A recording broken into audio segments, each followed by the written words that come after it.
Halo teman-teman semua, kembali lagi di channel ini. Hari ini kita akan membahas satu fenomena yang benar-benar unik. Fenomena yang bukan hanya viral, tapi juga membuat banyak orang geleng-geleng kepala. Karena yang viral kali ini bukan artis, bukan kasus kriminal, bukan drama politik di DPR, tapi sebuah lokasi di Google Maps. Ya, Google Maps. Tepatnya, muncul sebuah label yang tiba-tiba menghebohkan publik. Tembok Ratapan Solo. Label ini viral karena muncul di lokasi yang dikenal sebagai kediaman Presiden ke-7 RI, Joko Widodo, di Solo. Dan setelah itu, mulai muncul video-video di TikTok, Instagram, dan berbagai platform yang menunjukkan orang datang, membuat konten. Bahkan ada yang bercanda meratap di depan gerbang. Sebagian orang menganggap ini lucu. Sebagian menganggap ini keterlaluan. Sebagian menganggap ini bentuk kritik. Sebagian lagi melihat ini sebagai gejala sosial yang lebih dalam. Pertanyaannya, kenapa fenomena seperti ini bisa viral besar? Kenapa masyarakat bisa membuat satu tempat sakral secara digital? Dan apa dampaknya terhadap budaya online di Indonesia? Di video ini kita akan bahas tuntas. Dan tonton sampai akhir, karena di akhir video aku akan menjelaskan satu hal penting. Fenomena ini bukan sekadar candaan, ini adalah cerminan cara masyarakat Indonesia menyalurkan emosi di era digital.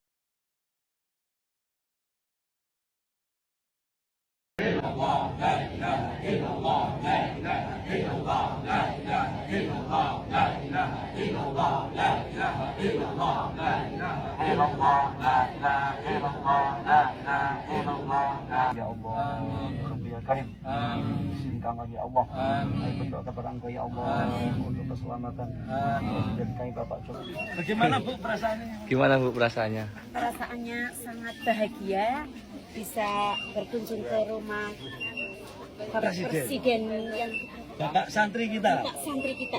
Semoga dia panjang umur, diberkahi kehidupannya, dan kita semua warga Banyumas mendukung dengan sepenuhnya. Mudah-mudahan beliau Kuat yang menghadapi fitnah-fitnah. segalanya. Amin, amin ya Rabbi. Masya Allah, terima kasih Bu. Ibu siapa namanya? Salam buat Bapak Jokowi dari Banyumas yang berkunjung ke sini, Pondok Pesantren Yayasan Hidayatul Khalil dan Maidin Hidayatul Tolab, pengasuh Bapak Kiai Romo Mustoli dan Bapak Rofiquddin. Masya Allah. Namanya siapa Bu? Fokusnya. Oke, terima kasih Bu. Sehat selalu ya. Amin, amin, amin, amin. Bapak siapa nih Bapak?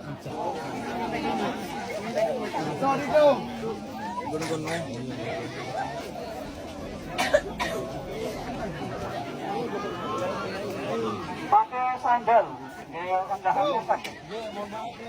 Kang Arfi, Teh Yena, saya titip Kota Bandung, utamanya yang berkaitan dengan kemacetan, berkaitan dengan air, yang berkaitan dengan sampah. Betul-betul agar diperhatikan sehingga tata kelola kotanya menjadi lebih baik. Gus Kowim, saya titip Kota Kediri, utamanya yang berkaitan dengan industri pariwisata. Betul-betul agar diperhatikan untuk mensejahterakan masyarakat di Kota Kediri. Siap, kami harus bersatu untuk mewujudkan Kota Kediri yang lebih mapan. Bismillah tawakkaltu ala Allah, la haula wala quwata illa billahil aliyil azim untuk Kota Kediri. Pak Gofur, Pak Firosa, saya titip Kabupaten Lamongan, utamanya yang berkaitan dengan infrastruktur jalan. Yang kedua yang berkaitan dengan urusan pupuk bagi petani, betul-betul diperhatikan.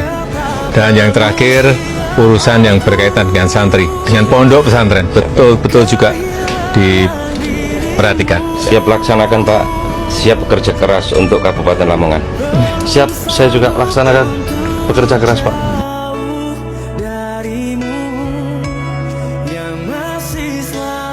Pak Iri, Pak Vincent, saya titip Kabupaten Landak, utamanya urusan yang berkaitan dengan pengentasan kemiskinan masyarakat.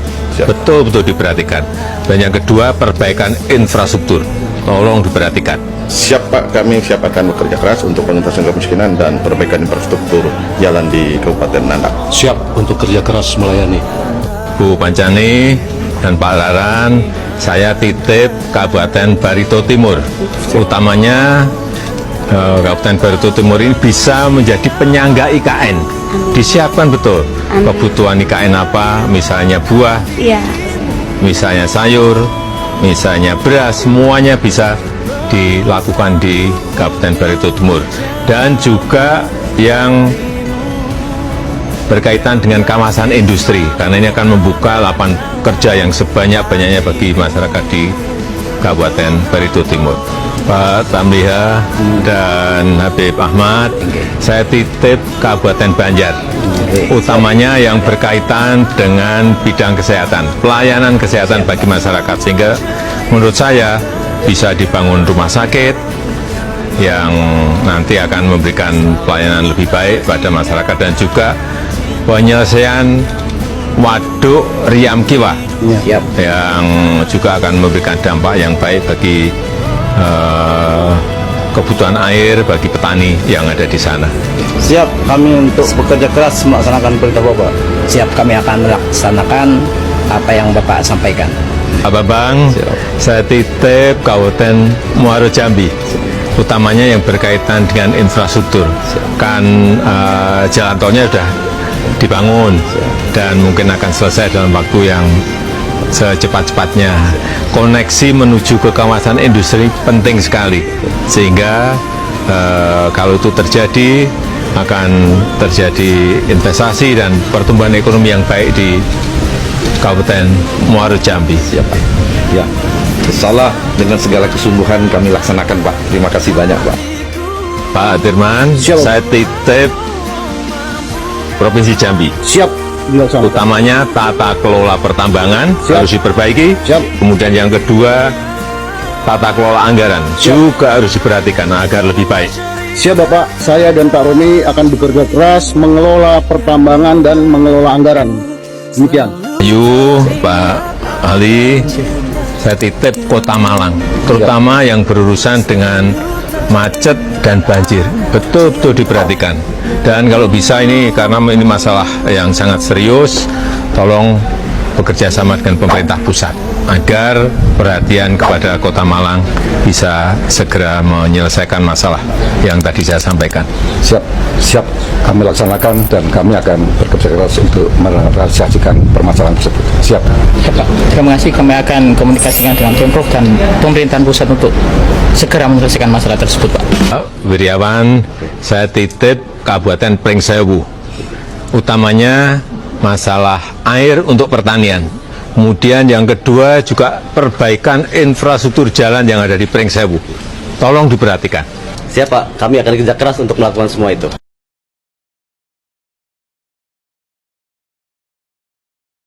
Pak Amir, Pak Cici, saya titip Kota Binjai. Siap. Titip agar pembukaan lapangan kerja betul-betul diperhatikan. Kemudian yang kedua juga perbaikan pelayanan kesehatan juga diperhatikan untuk rakyat di Kota Binjai. Saya siap Pak, kerja keras untuk warga Kota Binjai. Chris dan Ibu Serena, saya titip Kota Kupang, utamanya yang berkaitan dengan sampah. Ya, Pak.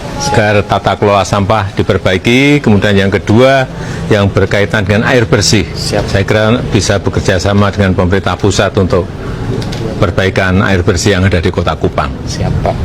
Dan juga mungkin bidang kesehatan, pelayanan kesehatan agar juga diperhatikan. Siap, Pak, akan kami laksanakan semua pesan Bapak. Siap, Pak. Siap, Pak. Kami akan bekerja keras. Pak Paulus, saya titip Kabupaten Tambrau, utamanya yang berkaitan dengan pengembangan pertanian dan perkebunan. Ini penting sekali untuk mensejahterakan rakyat. Dan juga jangan lupa yang kedua, pengembangan pariwisata di Tambrau, sehingga masyarakat menjadi sejahtera. Siap, saya kerjakan untuk Kabupaten Tambrau.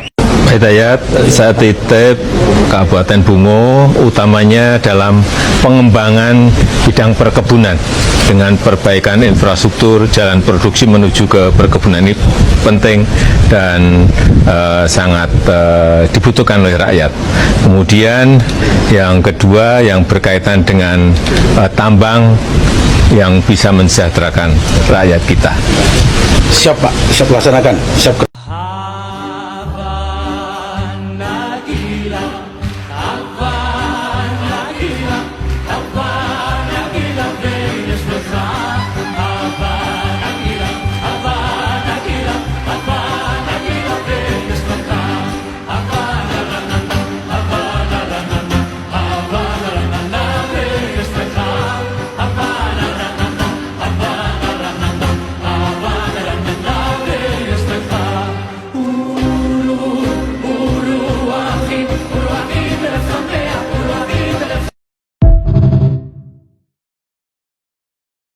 Oke, kita mulai dari kronologi. Menurut pemberitaan media, label Tembok Ratapan Solo muncul di Google Maps dan kemudian disebarkan di media sosial. Orang-orang mulai screen capture, membagikannya, dan menuliskan caption. Ini tempat curhat nasional. Lalu, muncul video viral. Seorang pemuda membuat konten dengan gaya bercanda seolah-olah meratap atau curhat di depan tembok atau gerbang. Konten itu menjadi viral karena gaya kontennya sesuai selera algoritma Indonesia. Pendek, lucu, satir, mudah diulang, dan bisa ditiru. Dari situlah mulai muncul tren. Orang-orang datang dan ikut membuat video serupa. Bukan karena mereka punya masalah besar, tapi karena mereka ingin ikut tren. Dan ketika tren sudah berjalan, publik pun terbelah. Ada yang tertawa, ada yang marah, ada yang bingung.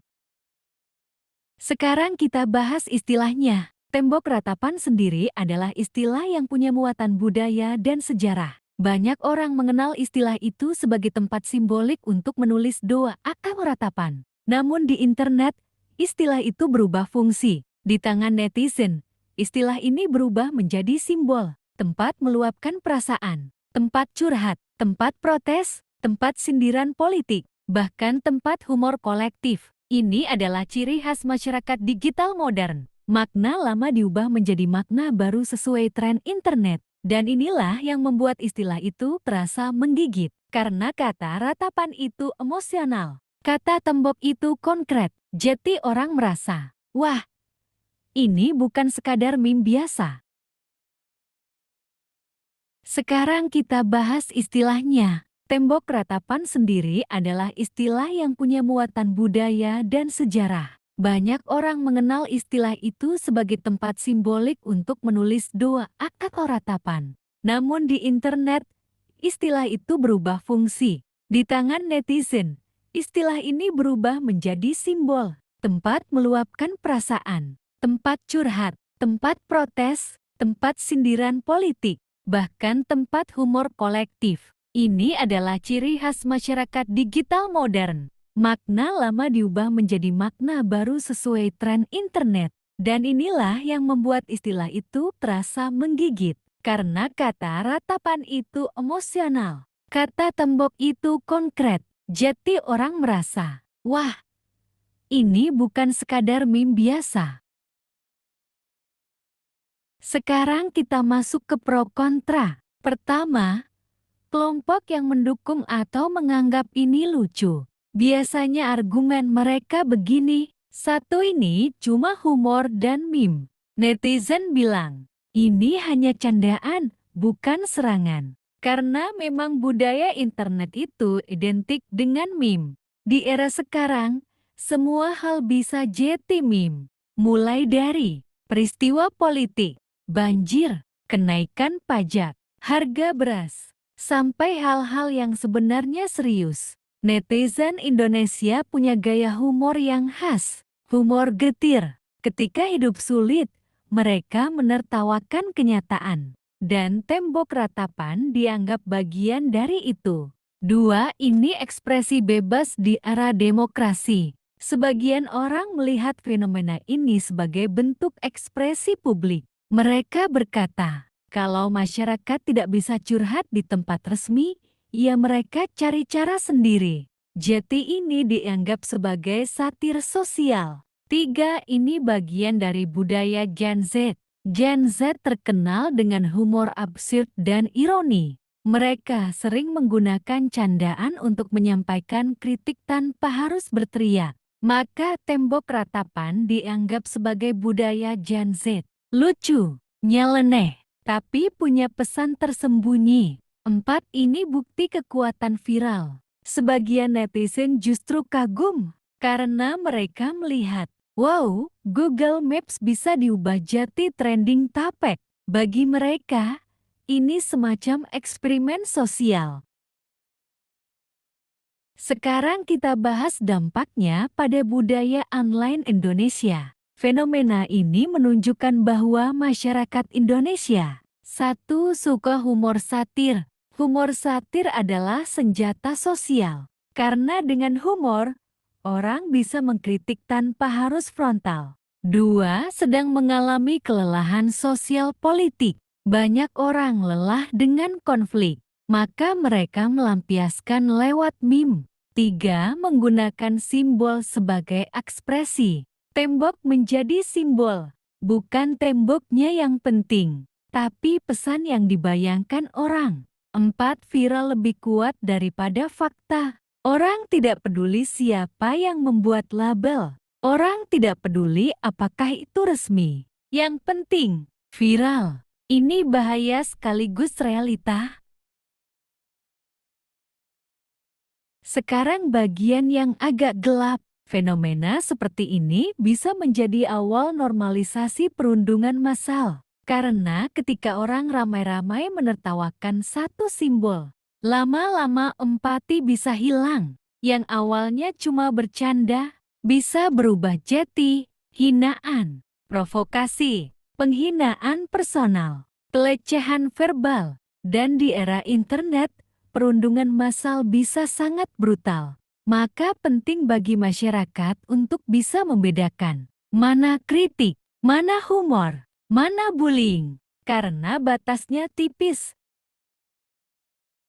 Oke teman-teman, kita simpulkan. Fenomena tembok ratapan Solo viral karena label digital menciptakan narasi baru. Media sosial mempercepat penyebaran. Gen Z menyukai satir. Masyarakat sedang stres dan butuh pelampiasan. Dan budaya ikut-ikutan membuat tren ini membesar. Namun fenomena ini juga memunculkan pro kontra. Ada yang menganggap lucu dan kreatif.